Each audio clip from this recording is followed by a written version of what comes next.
the first pick in any format, Superflex, tight end premium. I don't care what kind of rules you make up. Yeah. Ashton Jeanty, and he's in a tier of his own. Number 2 for me, and again, I wrote this in the article, but I'd really like to just say I'm going to group 2 through 7 together here.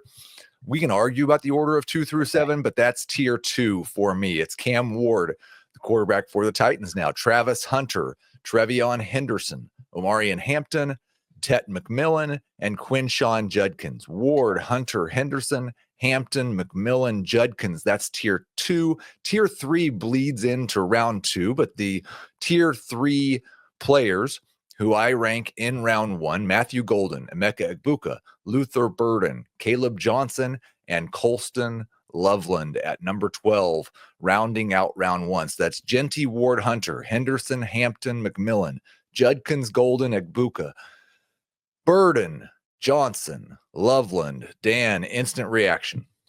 My instant reaction is I really like how you group this up with tiers of round 1. I have a few differences. I don't know if you want to get into that. The first one would be I would put Caleb Johnson in my tier 1 of round 1. That's the first difference. The scheme fit is unbelievable with Arthur Smith, and I think the talent is there. He had average 8.4. Quick clarification. I hate to interrupt you, but I just want to make sure you said tier 1 of round 1. Of round 1. I've got Jeanty all by himself in tier. Sorry, 1. no. That tier 2. That 2 through 7, which I like that you did. I like that you showed the difference, and I fully agree with it. Besides having Caleb up there, the scheme fit, the 8.4 yards per carry in the fourth quarter wears defenses down, the one cut and go. I love the fit with the Steelers. The other guy I would drop out of it personally is Quinshon Judkins. Is it Quinshon or Quinshon? I don't even know. I think Quinshon Judkins. Quinshon? I don't know. I don't know.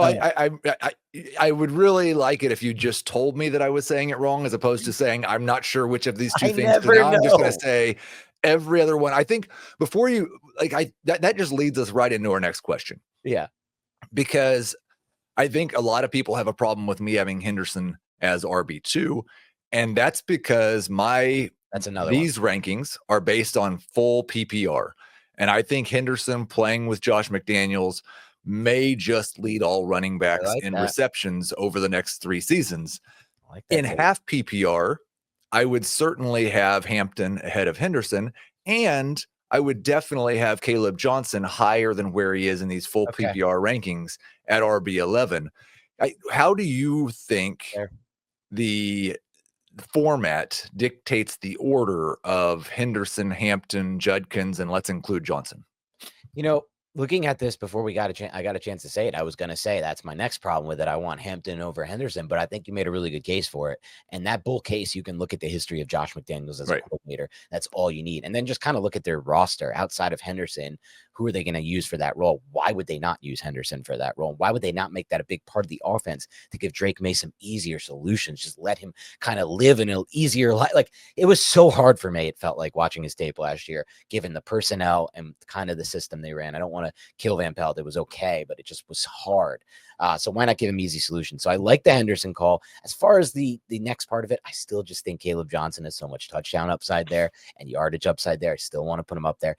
And Quinshon Judkins, I didn't like as much as others liked personally when I watched him. And I think Jacob actually had a really good stat on this. So I want to bring this up. No running back in this class had bigger splits against non-Power 5 opponents than against Power 5 opponents, getting most of the production against the non-Power 5 opponents than Judkins in this class. And that definitely scares me a little bit. I think I've made this clear many times in the past. My rankings are certainly influenced by Matt Waldman. Waldman, who is also got some pretty close ties to Cleveland, and was huge on Nick Chubb and talks about like that whole organization. And he had Judkins as his number 2 running back in this class before the draft. I like that. So I do think like anytime I'm in the middle of consensus and Waldman, I feel pretty safe. Like this is a safe space right here. If I'm outside of that, then I get a little bit concerned. But I know like you should go back and listen to the part 1 of the running back preview from earlier this month. And we've shared it on social and on here. Like there was a really good discussion between Gibbs and Waldman about Judkins. I think you'll learn a lot just listening to that. Let's address something else, because one thing on that too, I just want to make clear. I did, because I only watched one of those games. I did actually like Judkins better in the Ole Miss system than I did in Ohio State. I think it's possible that he could have been playing hurt or just not, quickly assimilating to what Ohio State does. So I think that's an important note to make. Like, he's still a player that I can understand why someone like Waldman would be so high on. So I've got Ward in tier 2, currently Yep. at pick 2 in Superflex. I think if you don't need a quarterback, it's fine to take Hunter or Henderson or Hampton or even Tet at number 2. Like, there's lots of options. But let's say it's a 1 quarterback league. What's the earliest you would draft Cam Ward? These questions. So it's like we have him at 2 in Superflex, which I think is fair and fine and makes sense because of the need situation at quarterback. That need goes away big time, I feel like, when we go to 1 quarterback. Even just thinking about our YOLO league, like, it's very easy to field 1 quarterback in that league, whether that be just a veteran who can get you that floor on a weekly basis. So to me, where do I take that second quarterback, which for me would be Jackson Dart based on all these landing spots and draft capital specifically at the quarterback position is important. Probably not until 4 or 5 picks into round 2. No. Now, Ward, the first quarterback in 1 quarterback leagues is what I'm asking. Ward. Sorry. Ward, I definitely wouldn't take over the 2 tiers you broke down earlier. I don't think I'd take him over anybody until maybe after RJ Harvey is probably where I'm thinking. I'm probably not taking him until pick 20. I'm not convinced. I think there's a very good chance that Cam Ward's going to give you 5+ solid years of QB2 production. I'm not sure he's ever going to string together back-to-back top 12 seasons. And so in a 1 quarterback league, I feel like I'm drafting a backup, and I don't really want to do that until at least pick 20 in a 1 quarterback league. I want to switch to the other direction, though, because Colston Loveland is at the end of round 1. In my pre-draft top 50, I think I had him 13th. Now I've got him 12th. But there's a lot of tight end premium leagues out there. I'm in several myself. How much higher should Loveland be in tight end premium? So I just want to be clear. I don't have much experience in tight end premium leagues. I'm not in any currently. I've done them before, but it's just not something I'm in currently. So with that said, I don't have a great grasp on it, but I do really like the fit for Colston Loveland. I can say that much. The reason I like the fit so much is thinking about I spent so much time watching Caleb Williams last year. Is one of my favorite quarterbacks I've evaluated. And one thing I love about him is the seam. That's the area of the field I think he can just dominate NFL defenses if it clicks for him finally, and if he becomes a better NFL quarterback. Because watching him at USC, that arm talent and that velocity that he puts on the ball and the ball placement, it's great to challenge that middle of the field area just over that second level linebackers and just in between the safeties.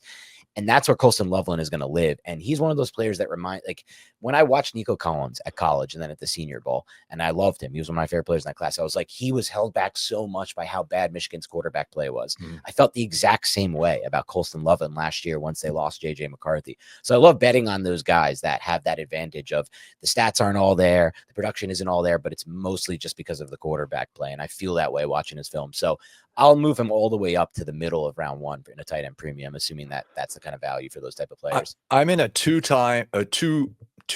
That's the way to say it. 2.0 tight end premium league that Jacob Gibb runs, where we have to start 2 tight ends. And I don't think he's gonna make it to me at 6, but I'd be thrilled with him at 6. And if it's 1.5, then I think you're probably looking at pick 7. But definitely a top 6 pick if you get double the points for tight end receptions. Now I've heard more people too. I could make the case he should go even higher. That's crazy format. Right. To start 2. The thing is, though, like, he still has to be a difference maker. True. Like, we talk about people here, you start 2 tight ends and it makes this big deal. Well, the truth is that we usually get to tight end 10 and that guy's averaging 9.5 fantasy points per game, and tight end 20 averages 8.5 fantasy points per game. So there's no difference between the 2 guys. True. I've heard more people, it seems, that are excited about the fact that Ben Johnson took Colston Loveland than people that are excited about the fact that Ben Johnson took Luther Burden. Luther Burden is an exceptionally talented player who has flaws. I just wonder if maybe we're underestimating, even I, as I look at these rankings, if I'm underestimating the fact that Ben Johnson may just get the very best out of Luther Burden and just not use him in the ways that he's not good. Is it possible Luther Burden should be in the Hunter McMillan conversation? Without a doubt, I think that's possible. I did his profile for CBSSports.com.